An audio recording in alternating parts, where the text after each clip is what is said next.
Welcome to It Takes Two. I'm Blair. I'm Chris. And today we'll be talking about My 600-Pound Life, Season 12, Episode 4, Abby's Story. Abby's story. We about to get into his story. His story is very unique, I would say, Blair, because usually throughout the episodes of the seasons, I know we've seen some people that got the surgery just to save their life. I think this is one of those situations to where he was such in a position to where he couldn't move, he was handicapped and things like that, that we really had to start there. The starting point was the surgery, and then everything else had to come after that. So I'm very interested in hearing the story. Before we get into that, though, subscribe, like, share, comment. Also, our weight loss challenge. We are losing a pound an episode. So whatever episodes is in this season, we're losing a pound. And we're assuming it's 12, so by the end, we're hoping to be down 12 pounds. I hope it's not 60. Yes. Okay. You ready, Blair? I'm ready. Let's get into it. So, Abby is 37. 37. He has been immobile in the bed for 7 years, and he has a wife who takes care of him. Yeah. So we'll learn a bit more about how he became immobile. He gets a bed bath every morning. He says it's painful and difficult because the bed is so small, so he really can't move around the way that he would want to. So his wife helps him with the front parts he can't reach, and the back, they kind of get to it when they get to it because he has a hard time rolling over. And this, just by this alone, this lets me know, like, this is not a good sponge bath. Yeah. This is not a good bucket bath. There's not a lot of things that's being wiped outside of his face and his front parts and things like that. But underneath in the back, it's really not getting that much attention. And how could it? Because the wife is just one person. Yeah, I mean, one person couldn't like it wouldn't be safe for her to try to turn him. She'd probably hurt herself. Hurt him. Who knows? Yeah. So in 2014, he was in a car accident, and from that, he lost feeling from his chest down. At this point now, he's able to move and have use of his arms, but his legs are, he's not able to walk. He hasn't been able to move his legs because he's been bedridden. He's developed bed sores as well as lymphedema. Sad. Yeah. So we see him get his breakfast. So she makes him 2 plates of bacon and eggs and toast for breakfast. He says that breakfast doesn't have to be huge, just something to satisfy his urge. Now, I wanted to just touch on that and the fact that he was served 2 plates of the food. At first I thought, she put it on there just so she can run, get a drink and like grab herself a plate. But the 2 plates were for him. So for him to think that it was a small meal, that made me wonder, what does a big meal look like? And if he considers this a small meal, then that's concerning. 2 plates of full breakfast of eggs, bacon, sausage, whatever it is. Yeah, that's actually a good point, because I'm like, what do you mean to satisfy the urge and things of that nature? Because there is something to gloating, and gloating is an urge that cannot be satisfied. Because that's the whole point. The whole point is I want. So he didn't even say I eat till I'm full. It's just the urge to eat. And usually I'm thinking, if you're in the bed all day and you're not really doing anything, sometimes you just eat out of boredom. Yeah. You just eat because it's on your mind. So the fact that he did say that and he didn't really specify, like, basically to satisfy the urge, this is not really a big breakfast, it was kind of concerning, and maybe how he what he considers filling for his size. Yeah. You get what I'm saying? And I think, too, like, that makes me think about how, like, America, compared to some other nations where people aren't as large, they have a different view on portion sizes. Yeah. Like, in some countries, I think, like, Europe, people might have, like, some coffee and a croissant. But we have to have a bacon, pancakes, eggs, and that's a full filling breakfast. Sometimes in the croissant. Right. You get what I'm saying? Like, exactly. So with the frappuccino on your way to work. Exactly. So it's just amazing to me just how perception of portions can be big, of course, culturally, but also person to person. Facts. So he was born and raised in Puerto Rico. He played a lot of basketball and he ate a lot because he was in sports. But when he stopped playing basketball, he gained weight. He started getting into music. He enjoyed playing the drums, and he thought that his metabolism would kick in because he was young, but it didn't. He just gained more weight. Yeah, we have we are not educated enough with that word metabolism.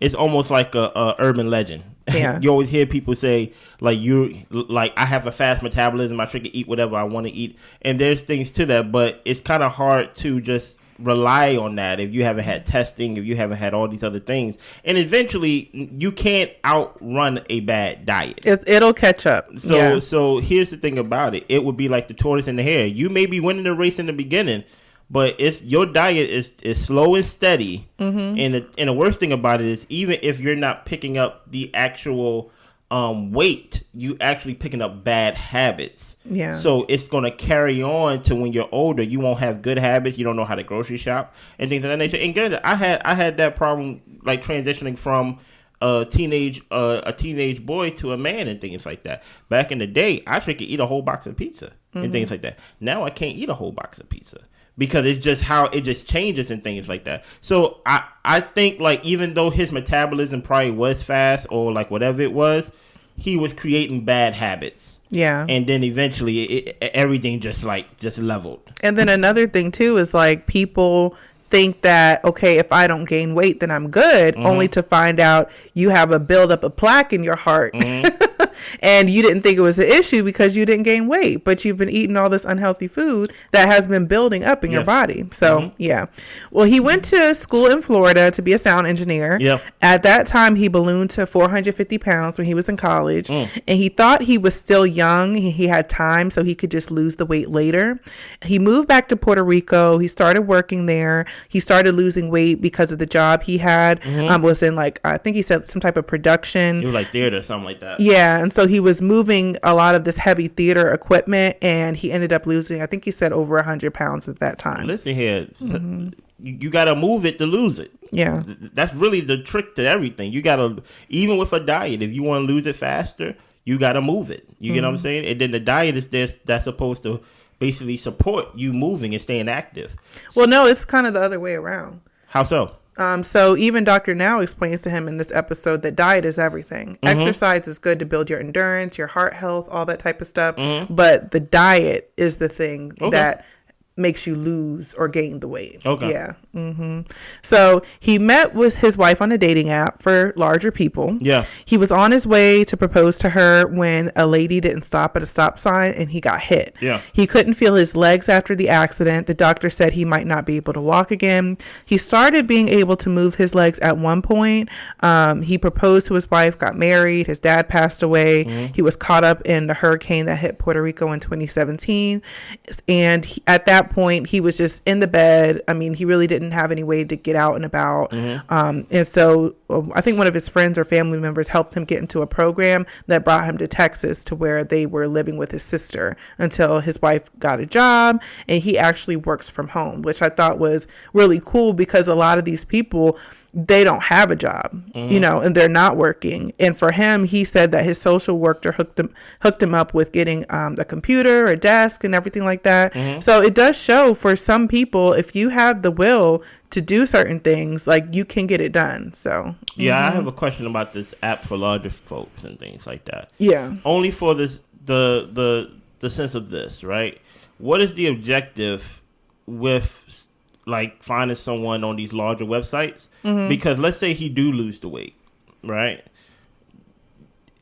Do you kind of, like, not like him no more? Well, see, that is a concerning thing, because I think about shows like 1,000 Pound Sisters. We always reference that. But there was a situation in where Tammy had a boyfriend, and the family didn't like his boyfriend because he was considered a feeder. Do you know what a feeder is? No. So a feeder is somebody who gets with a bigger person and always wants them to overeat to keep them plump and big. Yeah. So for situations like that and that kind of dating app, that's what kind of scares me is if you find people with these, what do they call them? Not kinks or whatever it is like that. But people who have these interests, and they might benefit off of keeping you in an unhealthy space. And that's where I'm not accusing the wife of this, but I'm not accusing her of this. Yeah. Because I would think that most of the attraction, if not half of it, is that, hey, I'm on a website for larger folks. I'm feeding him 2 plates of breakfast and things like that. Even though I'm sure, like, she love him, I just wonder if he does get to a size that he finds himself happy at, a healthy size, will the attraction still be there? And I wonder, is that really the problem with her being on the website for larger folks and him probably being large at that size, but not bedridden. Right. You get what I'm saying? Mm-hmm. And now he's like, you know what? I need to basically like get my life together. How would their relationship manage to be? Because most of the time, even though like he's like really unhealthy, even though he's at an unhealthy size, she's not at the healthiest size herself. But I always wonder that when it comes to those larger websites and things like that, is the attraction, or most of the attraction is that, oh, I'm into larger folks and things like that. Yeah, and I do think, just to kind of flip it on his head, that sometimes dating as a bigger person can be difficult if you don't fit into the standard of beauty. So you might gravitate to those types of things to where you can be looked at for just who you are, and people are attracted to how you look, and you're not necessarily competing on like the dating apps with the more like traditionally good looking people. Makes sense. But also the word I was looking for was fetish, that some people fetishize bigger people and try to keep them in an unhealthy space. There was another show that we watched, I think it was like or I watched, it was like 1,000 Pound or Family by the Ton. Yeah, I didn't watch that. And the girl's boyfriend, they broke up when she started losing weight because he didn't find her attractive as she was losing weight, and he wasn't supporting her weight loss. Wow. So that's a real concern. That's a real good question. So his wife goes to the grocery store and she FaceTimes him when she's shopping. So his meals mostly consist of bread and carbs. She also gets him some cookies, and he says he gets the bad food because it's less expensive, when in reality they spent $150 at the grocery store.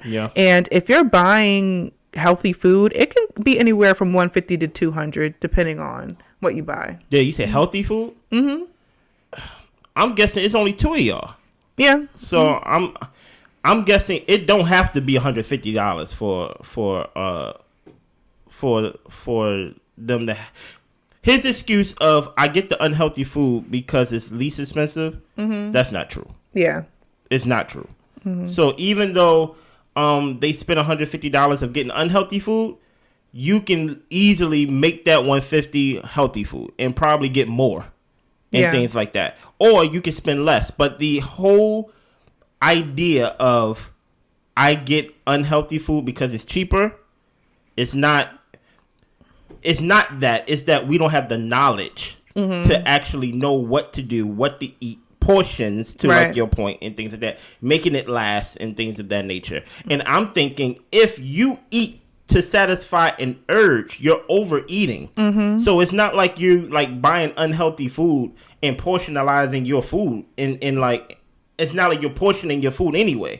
You're eating it till you satisfy an urge. So I think that's just an excuse, but that's just a ignorant excuse that people use because we don't have the knowledge that of like, oh, I need to eat this, I need to eat this, this is my portion, this is the healthy aisles, staying on the outskirts, as you told us a couple episodes ago, of the grocery store. Truth be told, a lot of people don't know how to grocery shop.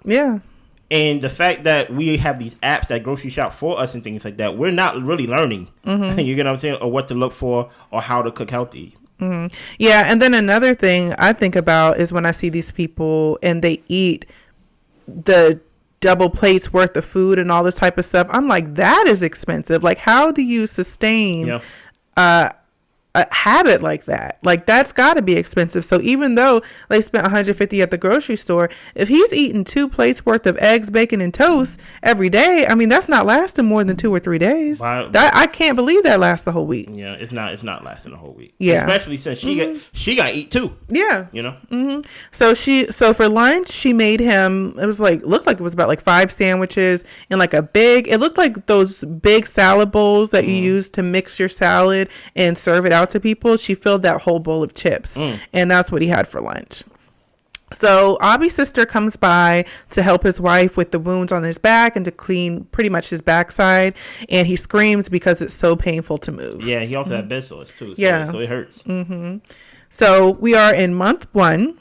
And Abby has his first video call with Dr. Now. He explains that he's a paraplegic. He has drop foot in both feet. And Dr. Now tells him he'll need an operation for that. So Dr. Now tells him weight loss has to do with your eating habits and you're going to have to change them. Exercise is good for your endurance, but it's not necessarily the tool for weight loss. His wife feeds him whatever he wants. And last time he went to a doctor was 3 years ago. Dr. Now says the longer you're in bed, the less likely you'll be able to walk. He has hasn't had physical therapy, so Dr. Now arranges for a physical therapist to come work with him at home. Okay, nice. And he also emails him the meal plan. We get into it, Abby. So month 2. He's been following the diet. Physical therapy's been coming. And we actually get to see the physical therapist come and work with him. He's able to move his knees a little bit. Yeah. And he does some upper body exercises. Yeah. But his legs are positioned in a way to where it's like butterfly while he's in the bed. Yeah. So he really has limited mobility with those. Almost none. Right. Month 3. So Dr. Now makes a house call.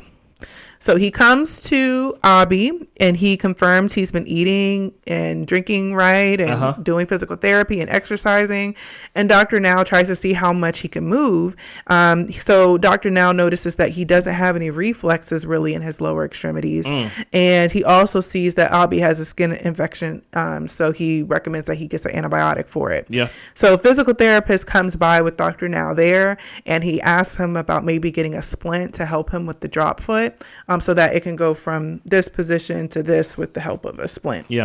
So Dr. Now's first goal is for him to sit on the side of the bed and try to stand up. All right. And he also said he has frozen joints and his hygiene was poor. He said, like, you can smell it in the house. Like, he's not getting the type of hygiene that he needs. Yeah. It was at this situation or at this point in the show where I was like, yeah, Dr. Now, you may have to do the surgery. Just so, because this is the least amount of surgery that he got to do. Right. You know what I'm saying? He got other things to where even Dr. Now, even though he's like, his job as a doctor is to be optimistic, but also to be realistic. He said he has a lot of challenges than just the weight loss. The weight loss is compounding everything. I mean, the weight is compounding everything, but at the end of the day, you have a lot to do.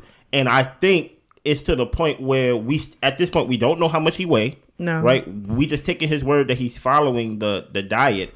And I'm like, Doctor, now you may have to just do the surgery and then like work backwards from there. Yeah. You get what I'm saying? So month 4, he's still working on his exercises. Yeah. After the visit with Dr. Now, he says that he pushed himself too hard at one point and hurt his knee. He says he might need to rest for another week, but he's still doing the diet and he's been trying to cut back on his portions. Yeah. Now, when he said that he might have to take another week off for his knee, that was a little concerning to me because I'm like, that can turn into a mudslide. So basically, you revert back to your old habits. Right. So I'm just like, okay, you got hurt. Yeah. And to me, for him saying he needs to take another week off, how many weeks have we been off? How many weeks haven't we been doing therapy? See, it's crazy because I ain't think that. In my head, I was like, I understood that if he was walking and he said my knee hurt and I can't walk, but I'm like, the physical therapy that they had him doing, the therapist was moving it most of the time. So I'm like, it's not really a lot of movement. They just trying to jumpstart the muscles back, basically. Yeah. So in my head, I'm like, of course his knee hurt. Like it's been basically useless for like the past 3 years, 4 years, 7 years. So I didn't think mudslide, but I did think he needs surgery. like in my head, I'm like, you were just like, we need some him to come in and shake this up. Usually it starts with Dr. Now, hey, prove to me that you need the surgery. So like, if I give you the surgery, it won't really hurt you. I'm like, hey, let's start with the surgery and then work backwards. Yeah. Because this is one of the patients that I was like, the weight loss is, I'm not gonna say the weight is not the most of his troubles, but I'm like, his feet he got drop feet. Yeah. You get what I'm saying? And we gonna learn later down in the episode, I'm jumping just a little bit, his femur is like connected to his hip bone. Yeah. It's like fused. It's together. Like he needs multiple surgeries. Right. So it's like, yeah, I'm right now I don't have hope. Okay. You know what I'm saying? Because Dr. Now is more like, yeah, we're gonna see if you can sit on the side of the bed. And I'm just like, oh my gosh. Yeah. We need to get into a hospital. You want to like shake Dr. Now, like do something. It's just like, I don't know. Cause even he said that he's happy that he came to the house because he, even from the video call, didn't realize how serious the situation was. Right. So I'm like, yeah, it's pretty serious. Yeah. And thank goodness he was in Texas. So that way Dr. Now could get to him pretty easily. Yeah. So month 5, there is a follow-up call with Dr. Now. Yeah. And Dr. Now's asking how's he been doing with trying to get on the side of the bed. And Abby tells him that he just doesn't trust the bed to try to sit up on it. Yeah. And he shows him, like, he shakes the side of the bed, and that side of the bed did look like the handle was kind flimsy. of very flimsy. And I'm like, for however much he weighs, because we don't know this at this point, it would not have withstood him pulling and yanking on that thing to get up. I really don't think so. So he says that he's been following the diet, doing the exercise. So Dr. Now recommends he just cut back on his portions a little bit more for the weight loss to be a bit quicker. And Abby, after that meeting, it seemed like he felt disappointed because he really felt that he needed some more structure and a better goal that he could actually reach. He says he feels like he's just doing tasks, but without a goal, like it feels like his efforts aren't getting him anywhere. But I think at this point, Dr. Now was game planning because I think he was really like thinking like, I may gotta do the surgery. Yeah. Because like you said, like he's like, okay, because he say, how much are you eating? Okay, you're eating 3 times a day. Let's cut that down to 2 because like you can't move. So we need to basically cut as much meals as possible while still keeping you healthy. So I think at this point, even though Abby may have felt like Dr. Now just got him spinning in the wind, I think, that Dr. Now got him spinning in the wind. I think Dr. Now was like trying to think like, okay, I'm going to have to do something in the sense of take his word. Right. That he's following this diet, that he picked up this habit, because I don't know how much he weighed. Yeah. You get what I'm saying? So if he I don't know if he lost. I don't know if he gained. But to give him a fighting chance, I may have to do the surgery and then work backwards from there. Yeah. So even though it may feel like he was spinning in the wind, I think Dr. Now wasn't going to, like, especially doctors, at least good doctors, I hope, just don't leave, like, people just like, oh, just do it just to do it. You get what I'm saying? And I also think Dr. Now was trying to help him form the healthy habits and to get into the routine of exercising. So even though Abby may have felt like, I don't know how much I weigh, I don't know the goal I'm shooting towards, like I think Dr. Now was trying to instill, even though he says I'm just doing these tasks, he was trying to build up his endurance for progress. I feel like, and to help you focus on the smaller daily things that's going to get you to your bigger goal, because the goal can be so far out of reach and so many years down the line that you really do need to focus on your day-to-day tasks. That's facts. So I was like, I kind of see that perspective too. I hope that was it. So the next scene, Dr. Now arranged for transportation to come get Abby because he is coming to the hospital. We're going to run some tests and check you in and to see what we can do for you. Bring him to me, basically. Right. So they arrive, they get him on the stretcher. He is screaming and cursing because he's in a lot of pain. Yeah. And even on the ride, it was like a bumpy ride and it was very uncomfortable for him in the ambulance. Yeah. So he gets to the hospital. He meets with Dr. Now. Now we are on month 6. So Abby has been at the hospital. It's been hard, but he's been there doing everything he needs to do. And it's also hard for him not having his wife there. That's also another thing too. This is the most he's going to be away from his wife, but at the same time, he's strong. You get what I'm saying? But you have to change your environment. Even then, when they get in the hospital and you actually have caretakers taking care of you, when they washed them, they saw all the infections and all the spots that you missed. It was like, there's no way, even though you missed your wife is inept to take care of you. Yeah. You know what I'm saying? Like she physically couldn't do it. For his size, you need a team to come in to help. And so we get his weight. Yeah. So he went from 728 when he first got there to 603. Nice. And Dr. Now says that he's been complaining about not having enough food, but he's actually thankful that his family live in Houston, so that way they can't sneak him any food. So he's staying good on his progress. And he was septic, pretty much had like a blood infection when he got there. And he was using the bathroom in the bed. His sores were infected. So he really was in bad shape. He was in very bad shape. So Dr. Now wants him to get the weight down a little bit more before we get to weight loss surgery. So we're at month 7. Dr. Now tells us that he lost another 80 pounds. He's able to move his legs more now. He weighs 527. And Dr. Now agrees to do his weight loss surgery. Nice. And he's like, when am I going to get it done? And he says, soon, like within the next week. Yeah. So he calls his wife, shares the good news. Tears of joy, I guess. Yeah. So a few days pass. Dr. Now is coming to tell him we're about to wheel you out for surgery.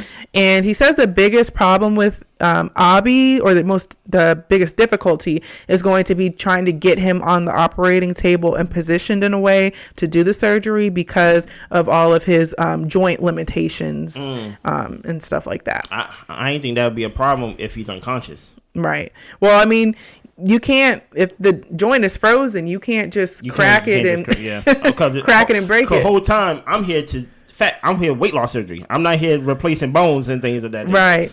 So if the surgery is too much of a strain on Abi's body, they're going to have to stop it. Have there ever been an episode where there was strain and he stopped in the middle of the surgery? Not that I've seen. Me neither. But Dr. Now really tries to make sure that they ready, that they're ready, but also they're in good health. Like some people have to go through like cardiac clearance. A lot of people have to get, I think everybody has to get blood work just to see if their body can withstand the surgery. Okay. So, but at the same time, sometimes you never really know until you're there to see how they respond. So they take out 80% of his stomach. Nice. And the surgery went well. They're going to keep him in the hospital for another month so that he's in a controlled environment. Yeah. And also because they don't want his incisions to get infected because his wife really doesn't have the capability of cleaning him properly. So they may also do some corrective surgeries on his lower extremities. Yeah. So scene 5. It's been 1.5 weeks since surgery. He's healing well. And Abi is trying to get used to getting fuller quicker. An orthopedic specialist examined him. He actually can't get into an MRI machine because of the way his legs are. So they were able to do some portable x-rays, which they weren't going to be able to do if he was like 700 something pounds. So him even being at this size, like now we can actually examine to see what's going on. And that's what I was saying. Like step 1, weight loss surgery, where usually everybody else last step is weight loss surgery. Yeah. But Abi's first step, weight loss surgery. Now we can do x-rays on you to figure out how to fix the 10 to 20 other problems you have. You get what I'm saying? So with this weight loss surgery, to some people have to fight to get the weight loss surgery. This was the level the playing field for Abi to even have a fighting chance to have weight loss surgery. To have a healthy life after weight loss surgery. Right. So we find out the bone, his femur, is fused to his hip. So it pretty much has to be broken up surgically so that way he can straighten his legs out and really have full motion of his hip. Yeah. Jeez. So the orthopedist wants him to focus on weight loss first, and then they'll discuss surgical options. They know he'll need surgery to be able to walk. They said that he'll be able to stand, but he won't be able to walk. Yeah. That's crazy. To basically, I know you're bedridden and you think you're bedridden only because you're just big. But to actually be like the function of your legs is wrong. And after the weight loss, we're happy. Once you get to 350, whatever number that is, we're going back inside. We're going to break your hip. And then you're going to have to go through another recovery process, which is probably more. And learn how to walk. But hey, this is what he said. He's been bedridden, and this is what comes with it. It's like his recovery process is very different than everybody else's. Yeah.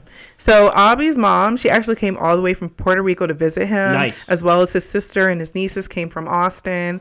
So his current weight is 488. You're doing good. And his weight needs to be 350 before they decide or try to start putting weight on his legs. Yeah. So the biggest challenge will be when he gets back home. Is he going to be able to sustain this and all that stuff? Month 8. It's time for Abi to go home. He's going to have physical therapy 3 times a week. And his goal is to lose 20 pounds a month. So the next time Dr. Now sees him, he wants him to be 60 pounds down. Then they can discuss surgical options with the orthopedist. And this is where you actually see Dr. Now actually turn back to Dr. Now. Yeah. Because even when they were doing PT in the hospital, he said, you could be doing more. Yeah. He said, you don't like to push yourself. And I'm like, man, I thought you were going to be nice the whole time. But now he get to actually like push him to the level that Dr. Now likes to push him. But this is after the weight loss surgery. So now he's like, I'm sending you back to your house. So usually when people come and see me, this is for the weight loss surgery. You need to see, now is where you prove to me and basically not make me out a liar that you've been following your diet and that you picked up these habits that you thought you were spinning in the wind about. Yeah. So now you get to go back home, 20 pounds a month. I did the weight loss surgery. You already got a jump start. If you're not losing 20 pounds a month, I know you're lying to me. You get what I'm saying? I'm putting my trust in you. Yeah. Yeah. So they get him on a stretcher. They get him back home. Yeah. So month 11, he's back in the hospital. Yeah. So it's been 3 months since he was sent back home, and he weighs in at 421.1. Nice. Abby's doing the thing, y'all. Yeah, I'm about to say he basically lost a little bit over 50. Yep. And then by month 12, his weight is 403. He's completing physical therapy. He's following his diet. And it looks like they're working on getting him to sit on the side of the bed. He's back at home at this point. Yeah. He's able to get his leg off the bed. He's able to like lay on his side a little bit. And he's actually holding himself up a little bit in order to be in that position using his core. So he's making progress. He really is. And that's the end? That's it. Sometimes this is just the beginning of the story, right? We're going to come back based on whose story is interesting and stuff like that on seeing where these people are currently and things of that nature. But sometimes this is the victory right here in itself. Yeah. Because he wouldn't be able to do this without the weight loss surgery and without the habits that he thought he was spinning himself in the wind about. Now he has the potential to actually see what he does with him getting this jump start with his weight loss and things like that. Hopefully things work out good for him. What did you think about this episode, Blair? I thought it was really interesting, like to see the complexities and the barriers that he had, which is different from a lot of other people, which is a lot of time mental health, like depression and poverty, I feel like is another big one. But to see that he physically could not do anything about his situation, not just because of his weight, but because of the injury he sustained from the car accident. So I don't know. I just thought it was interesting. And then to see the progress he made by the end of the episode, like that was amazing. And I think he could go a lot farther. He came a long way. Yeah, he came a long way, but he can go a lot farther. Yeah, over 300 pounds. Yeah. So sometimes, like I said, you got to take life precious because sometimes it's not just about eating. It's about just life. He get in an accident. He didn't know what was coming on. He got hit and things of that nature. And he sustained some injuries from it that wasn't treated. You get what I'm saying? Yeah. And then another thing too is like, it just makes me think about, he said when he was younger, when he was in college, when, he was working, like he's just like, I'll lose the weight later. The weight later. Like I've got time. And then life happens. Yeah, literally. and then you're in a position to where you don't know how to eat right. You can't exercise the way you did when you were young. So I mean, what can you really do except for gain weight or learn? I know, right? So I don't know. I just thought that was like this episode was like a lot of good teaching moments. Yeah. So, and even though it's the end of the episode, it is the beginning of his journey of getting his life back together. Hopefully, I really hope his wife sticks with him and things like that, and not just because he may be a larger man and things of that nature, Anything else you want to share on this episode? That's all I got. It was good. I enjoyed it. Listen here, subscribe, like, share, comment, all the above. We will be back next week with the new episode of My 600 Pound Life. Y'all be good. Bye.